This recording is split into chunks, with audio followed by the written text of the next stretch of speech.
All right, so right now I'm going to hand over the presentation to Lauri, who will speak about ApplyBC.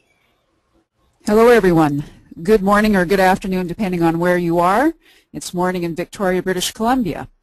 I hope no one's too cold or snowy. Can you see my slide, Karen? Yes, we can. Okay, great.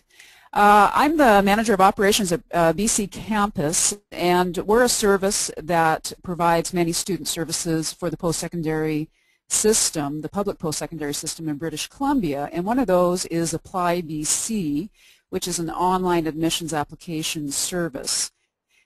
This is a tool that lets students from anywhere in the entire world apply to BC's 25 public post-secondary institutions through a single portal. And after this slide, I'll show you what it looks like. And that includes colleges, universities, and institutes in BC. So we're a little different than Ontario. It's not required that you come through through ApplyBC, but it makes the job a little easier. So there are two forms basically that are set up with the ApplyBC system, and the beginning is called the common form.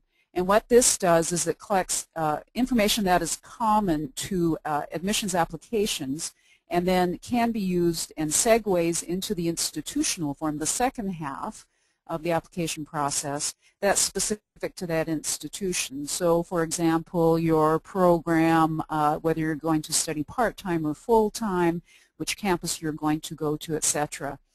And what I've done on this slide here is I've got a link to the Ministry of Advanced Education, which lists all the public post-secondary and private, actually, institutions in BC, lists their name, describes what's different between a university and college, etc. So that's a very useful link. You might want to copy that down, or if you get a copy of the presentation, take a look at that.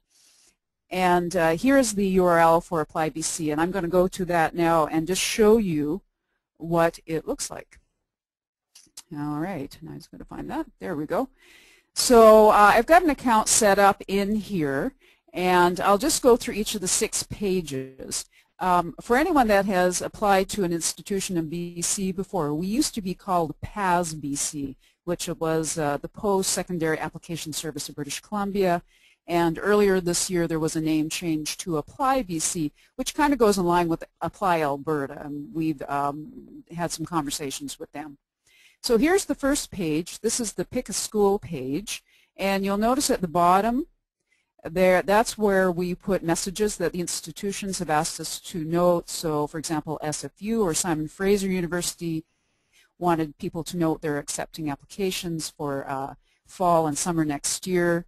At the very top, it doesn't show up right now, but if there's something urgent, we've got a maintenance going on that's coming up in a week or so. You'll see that noted up here. You'll see the 6 different pages noted at the top, and you can click between pages. Uh-oh. There we go. Up here, it also will have the name of the user. So for this purpose, I took on a pseudonym, but this is my account. We have a video you can watch if you want more information. Here's the ApplyBC logo, BC Campus, which is the host. Now here we have the institutions. I've chosen Camosun College, and these are listed in alphabetical order. So typically what happens is when you go to this site, you don't have an account right away. You choose the institution, save and continue. Now this is doing it a little differently because I already have an account.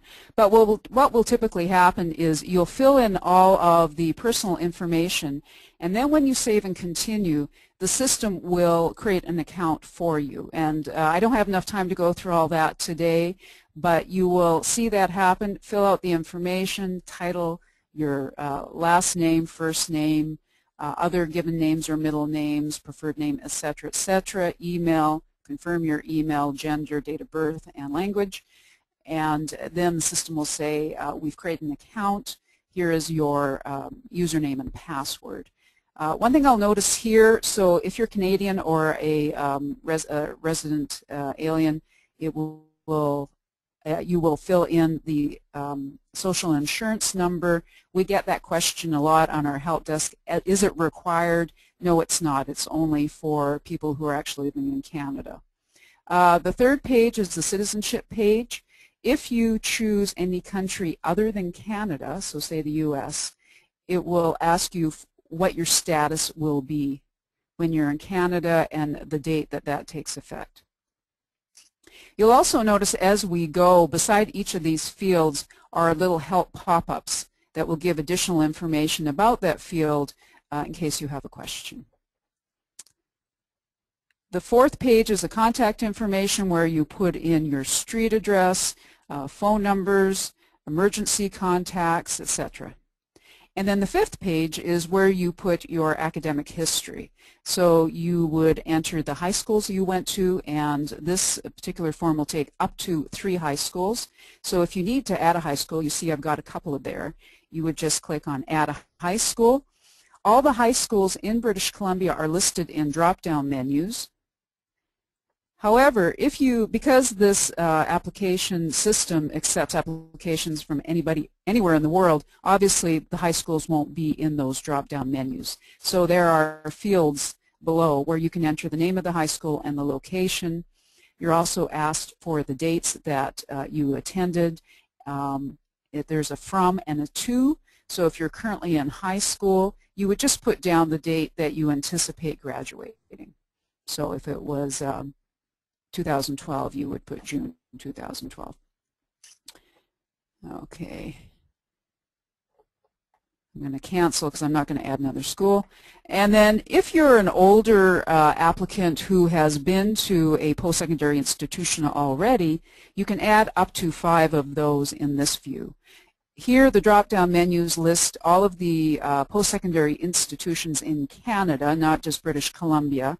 And again, if you attended a post-secondary institution outside of Canada, you would just add it in the other institution and other location fields. And again, it asks for the dates you attended. Program of study is mandatory, and you have the option of adding the credential that was awarded. So for example, if you had a diploma or a bachelor's degree, you could add that, and then the date it was awarded. And once you are finished with that, you can review all of the information here, and we suggest people do this very carefully. And then from this point on, you can continue over to the institutional portion of the application. So that would be for Camosun College. All right, I'm going to go on to the next slide here. So how to apply, what happens next? So once you've gone through that entire process, most of the institutions will send an acknowledgement letter. Some will have emails, auto emails that are sent out, and they will inform you of next steps, asking for documentation within a few weeks of receiving your application.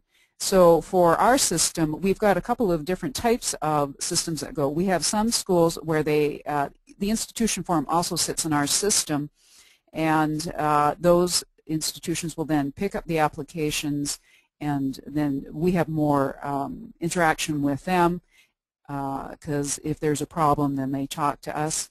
And anyways, our system will send auto emails to some of those students who are applying to those schools. And so we see the students come to us and say, well, what do I do next? In those cases, we refer them back to the institutions. So we always say go to the admissions office or the registrar's office if you have a question about what's the documentation, confirm that they received your application, and also to check on the status, or if you have a question about the application fee, because for British Columbia that is handled by the institutions. When you receive a letter or an email, please keep it for your records. And as I said before, please contact the institutions to check on the status and if you have any questions about the application. So that's it for me. Over to you, Karen.